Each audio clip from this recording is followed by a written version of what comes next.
सुप्रभात बच्चों, आज हम पढ़ेंगे पाठ 4 जिसका नाम है आकारांत स्त्रीलिंग शब्द परिचय है। अब हम शुरू करते हैं अपना पाठ।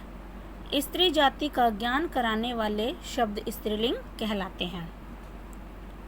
स्वरों के आधार पर इन शब्दों के भी भेद होते हैं, अर्थात जो स्त्रीलिंग शब्द होते हैं स्वरों के आधार पर भी उनके भेद होते हैं, किंतु यहाँ हम केवल आकारांत वाले जो शब्द होते हैं उनके ही चर्चा करेंगे। जिन शब्दों का अंतिम स्वर आ हो तथा जो स्त्री जाति का बोध कराए वे आकारांत स्त्रीलिंग शब्द होते हैं। जैसे इसमें दे रखा है ना उदाहरण, स प्लस ई प्लस त प्लस आ, बन गया ये सीता। सीता में ता में किसकी ध्वनि है? आ की, तो क्या बना ये आकारांत स्त्रीलिंग शब्द। उसी तरह से शीला, नौका, छात्रा, इन सब में क्या है? आ की ध्वनि है, तो ये क्या हुए? आकारांत स्त्रीलिंग शब्द। इन शब्दों के भी 3 वचन होते हैं, जैसे एक वचन, द्विवचन और बहुवचन। तो जैसे इसमें एक वचन है बाला, बाला एक कन्या, द्विवचन में बाले 2 कन्याएं, बहुवचन में बालहा अनेक कन्याएं। उसी तरह से ललना एक महिला, ललने 2 महिलाएं, ललनहा अनेक महिलाएं। वृद्धा, वृद्धा एक बुढ़िया, वृद्धे 2 बुढ़ियाएं, वृद्धा अनेक बुढ़िया। फिर चटका एक चिड़िया, चटके 2 चिड़ियाँ, चटकहा अनेक चिड़ियाएं। इसी तरह से जितने भी आकारांत स्त्रीलिंग शब्द होंगे वो वचनों के आधार पर इसी तरह से ही परिवर्तित होते हैं। फिर आता है इसका अभ्यास कार्य। इसमें पहला है संस्कृत शब्दम लिखत, अर्थात संस्कृत शब्द लिखिए। जो इसमें कुछ हिंदी के शब्द हैं उनके संस्कृत शब्द लिखने हैं। जैसे इसमें पहला है 2 महिलाएं, 2 महिलाएं इनको संस्कृत में कहेंगे ललने। 2 वाटिकाएं वाटिके, 1 पृथ्वी धरा, 3 छात्राएं छात्रहा, 3 लड़कियां बालहा, 1 बुढ़िया वृद्धा, 1 नदी सरिता, 3 चिड़िया सारिकहा, 2 बकरियां अज्जे, 2 साड़ियां शाटिके, 3 कविताएं कविता, 1 कोयल कोकिला। फिर आता है हिंदी भाषाया शब्दम लिखत, अर्थात हिंदी शब्द लिखिए। हमने पहले किए थे, पहले हमने क्या किए थे? जो हिंदी के शब्द हैं उनके संस्कृत में, और अब है संस्कृत के शब्द उनको हिंदी में लिखना है। इसमें पहला है नौके, नौके को हिंदी में लिखेंगे 2 नाव, तुले 2 तराजू, पाकशाला 3 रसोई घर, शिखा 3 चोटी, छुरिका 1 छुरिया 1 चाकू, अज्जा 1 बकरी, सारिके 2 चिड़िया, रसनहा 3 जीभ, दोलहा 3 झूले, सेविके 2 नौकर, कलिका 1 कलिया 1 टहनी, निशा 1 रात। फिर आता है वर्ण संयोजनम कृत, अर्थात वर्ण संयोजन कीजिए या वर्णों को जोड़िए। बच्चों मैंने आपको पहले भी वर्ण संयोजन और वर्ण विच्छेद करने बताए थे, तो इसमें वर्ण संयोजन उसी तरह से होंगे। जैसे इसमें पहला है व प्लस अ प्लस र प्लस शा प्लस आ, बन गया वृषा। इसमें व हलंत है, व के आगे स्वर है अ, तो बन गया वा। फिर प्लस रा, रा के आगे कोई भी स्वर नहीं है तो रा आधा ही रहेगा। फिर है शा के आगे आ स्वर है तो आ मिल गया शा में, तो बन गया शा। तो ये रा है ये ऊपर चला गया शा के ऊपर, तो बन गया ये वर्षा। फिर है पा प्लस रा प्लस आ प्लस जा प्लस आ, बन गया प्रजा। फिर है ना प्लस आ प्लस रा प्लस मा प्लस आ प्लस द प्लस आ, बन गया नर्मदा। फिर है वा प्लस री प्लस द प्लस धा प्लस आ, बन गया वृद्धा। फिर है का प्लस री प्लस ता प्लस ई प्लस का प्लस आ, बन गया कृतिका। फिर है चा प्लस आ प्लस ना प्लस द प्लस रा प्लस ई प्लस का प्लस आ, ये बन गया चंद्रिका। फिर है शा प्लस ई प्लस का प्लस शा प्लस ई प्लस का प्लस आ, बन गया शिक्षिका। फिर है भा प्लस आ प्लस रा प्लस या प्लस आ, ये बन गया भार्या।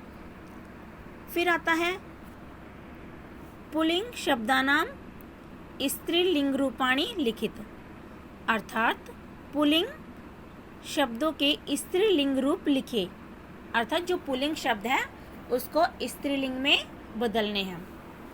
जैसे इसमें पहला है गायक, गायक का स्त्रीलिंग होगा गायिका। शिक्षक शिक्षिका, वृद्ध वृद्धा, अजय अज्जा, कोकिला कोकिला, नायक नायिका, बालक है बालिका, सेवक सेविका, छात्र है छात्रा, बाल है बाला, शिष्य है शिष्या, आचार्य है आचार्या। ये थे पुल्लिंग से स्त्रीलिंग में परिवर्तित करने। अब आता है शब्दान वचनानुसारम विभजत, अर्थात शब्दों को वचनों के अनुसार विभाजित कीजिए। जैसे मैंने आपको पहले बताया एक वचन द्विवचन और बहुवचन, तो जो इसमें ये शब्द दे रखे हैं इनको वचनों के अनुसार अलग अलग निकालने हैं। तो जिसमें इसमें पहला है एक वचनम, एक वचनम में आएगा छात्रा, नौका, चंद्रिका, सरिता, नासिका, जटा, रसना, ये है एक वचन। अब आता है द्विवचन, द्विवचन में है इसमें शिष्ये, बाले, रमे, कन्ये, कलिके, मक्षिके, निशे, ये है द्विवचन। अब आता है बहुवचन, बहुवचन में आएगा आचार्य, आचार्य के बाद है इसमें नायिका, लता, सेविका, ग्रीवा, वर्षा, दोला, ये है बहुवचन।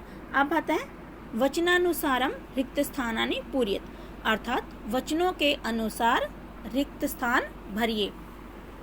तो इसमें भी क्या है वचनों के अनुसार, अर्थात एक वचन द्विवचन और बहुवचन। तो इसमें जैसे उदाहरण दे रखा है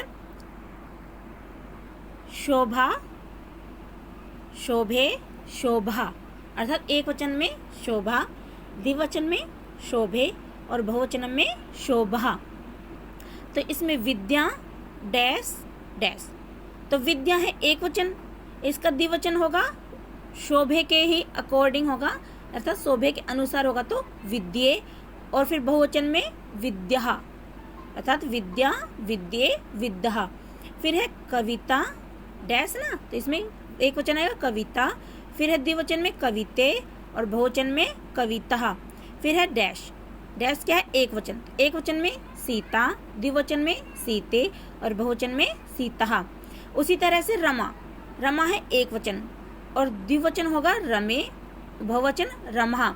इसी तरह से डैश, डैश में रेखा, ये क्या है एक वचन, द्विवचन में रेखे, बहुवचन में रेखा। फिर है वीणा, वीणे वीणः। फिर है मूषिका डैश मूषिके डैश मूषिका, ये है वचनों के अनुसार।